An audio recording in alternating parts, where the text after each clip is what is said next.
नमस्कार। अभी तक हम 7 उपनिषदों पर चर्चा कर चुके हैं। ईश, केन, खट, प्रश्न, मुंडक, मांडुक्य और ऐतरेय। इन सभी 7 उपनिषदों में हमने इस सृष्टि के निर्माण पर चर्चा की, ब्रह्म के स्वरूप पर चर्चा की, ब्रह्म और आत्म ईश्वर के संबंध, ईश्वर और आत्मा का संबंध, आत्मा और जीव का संबंध, इस सृष्टि के निर्माण का क्रम, ओमकार का महत्व, योग का महत्व, मेडिटेशन का महत्व, ये सब आध्यात्मिक चर्चाओं पर हमने व्याख्यान अभी तक पिछले 7 उपनिषदों की चर्चा के दौरान प्रस्तुत किए। आज हम एक 8वां उपनिषद प्रारंभ करने जा रहे हैं जिसका नाम है तैत्तरीय उपनिषद।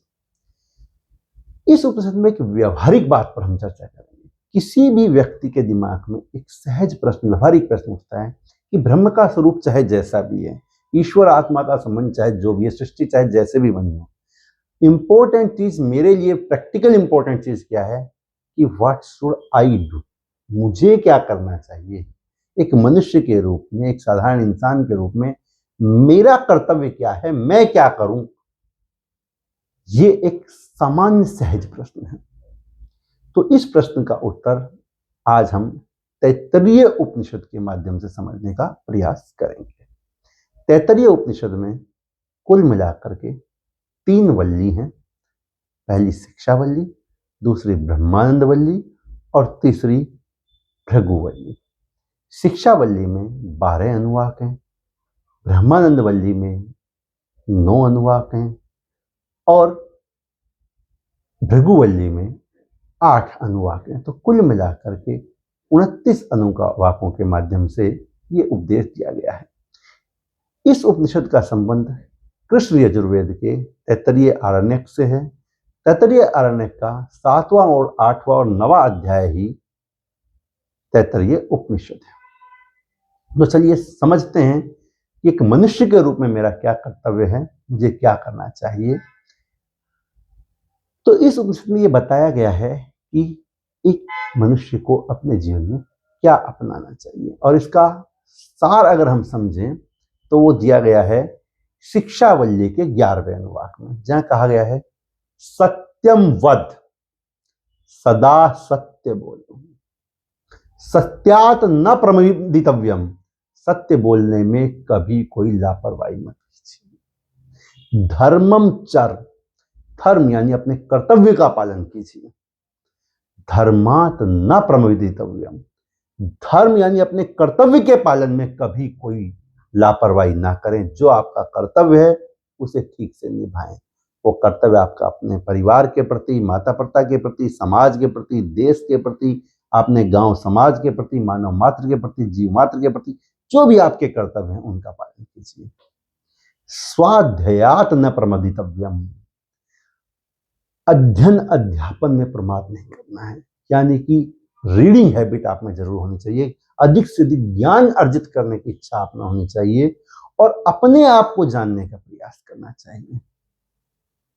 यानी अस्मानी अनवद्यानि कर्माणि तानि सेवितव्यानि नो इतरानि, हमारे जो सत्कर्म हैं, जो अनिंदनीय कर्म है, जिसकी कोई निंदा नहीं करता, यानी सोशली जो एक्सेप्टेबल हैं, जिन्हें एथिक्स के रूल माना जाता है, उनका आचरण करना चाहिए। ऐसे नियमों का पालन, ऐसे कर्तव्य कार्य नहीं करना चाहिए जिसकी समाज में निंदा होती है। मातृदेवो भव, माता का स्थान ईश्वर के समान है, इसलिए माता का हमेशा आदर करें। पितृदेवो भव, पिता का स्थान ईश्वर के समान है, इसलिए पिता का आदर करें। आचार्य देवो भव, गुरु का स्थान ईश्वर के तुल्य है, इसलिए गुरु का आदर करें। अतिथि देवो भव, अतिथि का सम्मान करें। जब कोई अतिथि आए तो उसको देख करके व्यथित ना हो, उसका आदर सत्कार करें, उसकी आवभगत करें। आजकल के समय में जब हर इंसान अपनी प्रिवेसी को महत्व देने लग गया है कि नहीं, कोई आ गया तो इरिटेट महसूस करता, नहीं, ऐसा नहीं करना चाहिए। जब भी हमारे घर में कोई मेहमान आता है हमें उसका सम्मान करना चाहिए, हमें खुश होना चाहिए। तो ये छोटी छोटी चीजें, इनका पालन हमें अपने जीवन में करना चाहिए। फिर ब्रह्मानंदवल्ली में कहते हैं सत्यम ज्ञानम अनंतम ब्रह्म, ब्रह्म का स्वरूप सत्य स्वरूप है, ज्ञान स्वरूप है और अनंत स्वरूप है, इसलिए सत्य और ज्ञान, इसका हमें फोकस करना चाहिए, सदा सत्य बोलना चाहिए और अधिक से अधिक ज्ञान अर्जित करना चाहिए। फिर इन्हीं बातों को भृगुवल्ली में एक कहानी के माध्यम से समझाया गया है। भृगु एक ऋषि हुए हैं, उनके पिता थे वरुण, इसलिए उन्हें वारुणी भृगु भी कहा जाता है। तो एक बार महर्षि भृगु वरुण के पास जाते हैं और कहते हैं कि मुझे परमात्मा को जानना है, परमात्मा को पाना है, मैं क्या करूं? तो उनके पिता उनसे कहते हैं कि आपको इसके लिए तप करना होगा। तो बोले ठीक है, मैं तप करने को तैयार हूँ, मुझे तो परमात्मा को पाना है, थोड़ा डिफिकल्ट है। बोले हाँ डिफिकल्ट तो है, तप करना आसान तो नहीं है।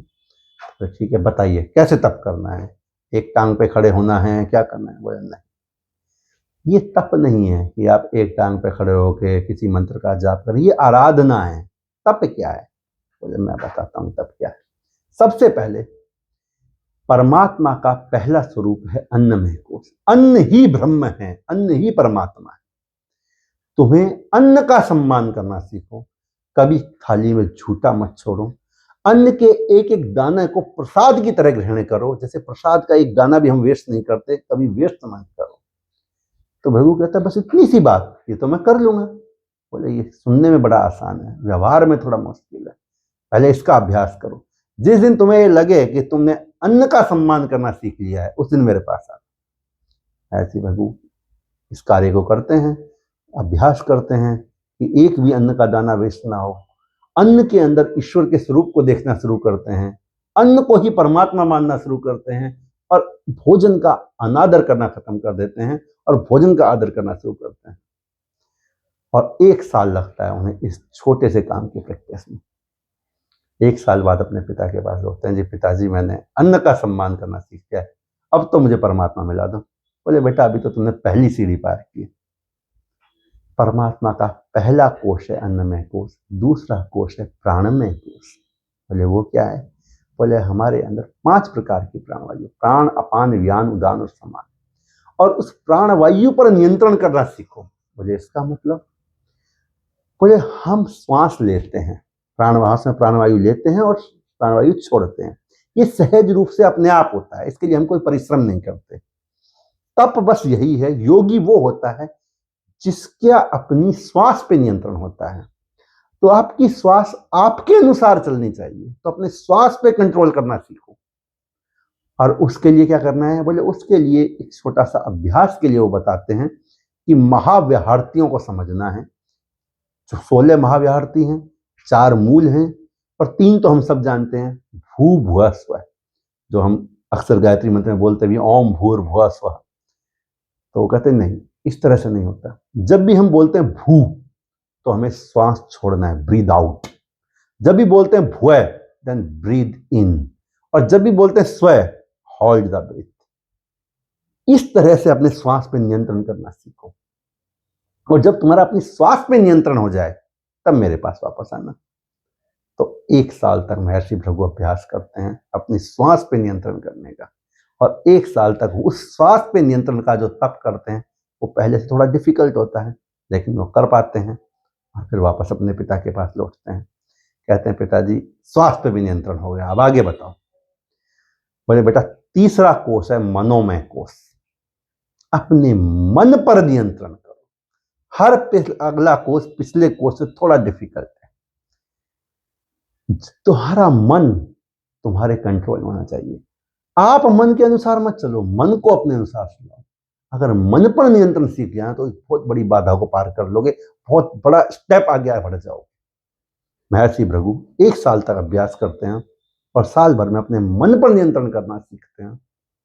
मन पर नियंत्रण हो गया, वापस लौटते हैं पिता के पास, कहते हैं पिताजी अब मन पर भी नियंत्रण हो गया।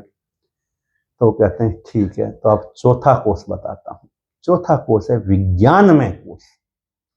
देखिए ये भारतीय संस्कृति ही है, भारतीय उपनिषद ये, जहां विज्ञान पे फोकस किया गया है कि परमात्मा को पाने के लिए विज्ञान का ज्ञान बहुत जरूरी है। इस सृष्टि को चलाने के लिए परमात्मा ने एक नियम बनाया है जिसे कहते हैं ऋत का नियम, यानी इस सृष्टि को चलाने के कुछ नियम है, भौतिकी के नियम है, हर चीज के रूल रेगुलेशन, ये सृष्टि उन नियमों से चलती है। तो परम वैज्ञानिक दृष्टिकोण के साथ इस सृष्टि के सारे नियमों को समझो। क्यों ग्रह घूमते हैं, किस ग्रह के बीच की दूरी कितनी है, क्यों सेब ऊपर से गिरता है, हर चीज का जो नियम है, रेगुलेशंस है, ऊर्जा का स्रोत क्या है, हर नियम को समझो, अपने दृष्टिकोण को वैज्ञानिक दृष्टिकोण बनाओ। और ये काम पिछले तीनों कामों से भी ज्यादा कठिन है। महर्षि भृगु जाते हैं, अभ्यास करते हैं, अपने वैज्ञानिक दृष्टिकोण को फैलाते हैं। और महर्षि भृगु हमारे जितने भी ऋषि मुनि हैं उसमें साइंटिफिक ऋषि माने गए हैं। कहते हैं महर्षि भृगु ने विंध्याचल के पर्वतों में एक बहुत बड़ी वैज्ञानिक प्रयोगशाला बनाई थी जिसमें बहुत अच्छे प्रयोग किए थे। खैर, तो महर्षि भृगु वैज्ञानिक सिद्धांतों का प्रतिपादन करते हैं, बहुत सारे आविष्कार करते हैं, सीखते हैं, सृष्टि को समझते हैं वैज्ञानिक दृष्टिकोण से। फिर वो अपने पिता के पास लौटते हैं, बोले जी सृष्टि को भी समझ लिया आप, अब बताओ। बोले परमात्मा का 5वां कोष है आनंदमय कोष। बोले जी ये क्या है? बोले हर स्थिति में आनंद के भाव में रहो, सुख हो या दुख, दोनों में आपके हृदय में आनंद होना चाहिए। याद रहे, सुख अलग चीज है, आनंद अलग चीज है। सुख भौतिक चीजों से प्राप्त होता है और आनंद मन की स्थिति है। तो हर चीज में आपको आनंद मिलना चाहिए, सुख में भी और दुख में भी। भृगु कहते हैं दुख में कैसे आनंद हो सकता है? हो सकता है, क्यों नहीं हो सकता? आप सैड सॉन्ग सुनते हैं, सुनने में अच्छा लगता है ना, होता तो वो सैड सॉन्ग है, आनंद तो उसमें मिलता है ना। तो ऐसे ही जीवन में जब भी सैडनेस भी आए तो दुखी नहीं होना है, आनंद का अनुभूति करने। ये समझो, जाहि विधि राखे राम ताहि विधि रखिए। जो कुछ है, जिस तरह अच्छा वक्त बीत गया तो बुरा भी बीत जाएगा, ये दुनिया है, अच्छा वक्त बुरा वक्त चलता रहेगा, चलता आया है, आगे भी चलता रहेगा। इसलिए चाहे सुख हो या दुख, हमेशा खुश रहो। याद रहे, सुखी होना और खुश होना अलग अलग चीज है। बहुत से लोगों के पास सुख बहुत है लेकिन खुशी नहीं है, लेकिन कुछ लोग ऐसे होते हैं जिनके पास सुख के साधन बहुत ज्यादा नहीं है फिर भी वो खुश रहते हैं। तो ये सबसे डिफिकल्ट काम है।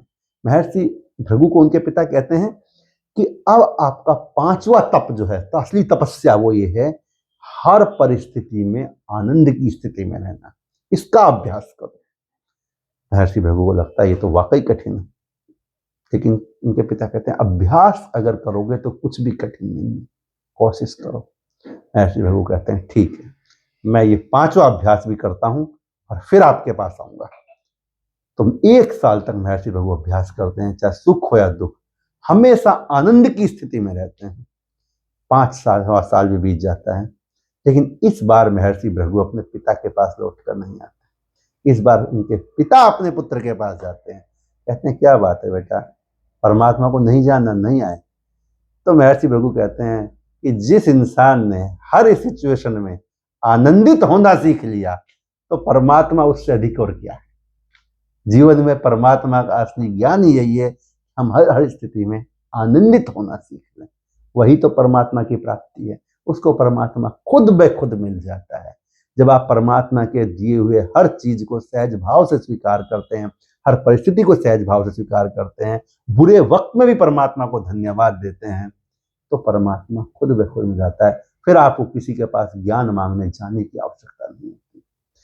तो भृगुवल्ली में इस कथा के माध्यम से बहुत ही सुंदर उपदेश दिया गया है।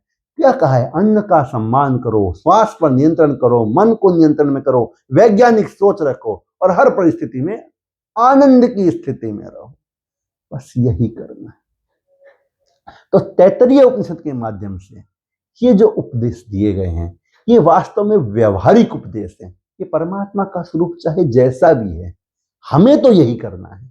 अगर हम ये करेंगे तो परमात्मा जिस भी रूप में हो वो हमें मिल जाएगा। और ये उपदेश एक ऐसा उपदेश है जो एक सेक्युलर उपदेश भी है। चाहे आप किसी भी धर्म को मानने वाले हो, इस उपदेश को मानने में कहीं कोई आपत्ति नहीं है। दुनिया का कोई भी धर्म इन उपदेशों का मना नहीं कर सकता।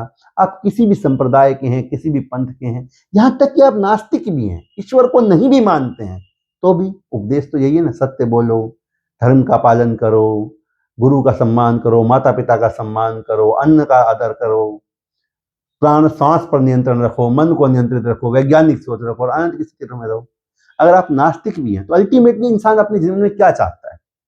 हैप्पीनेस।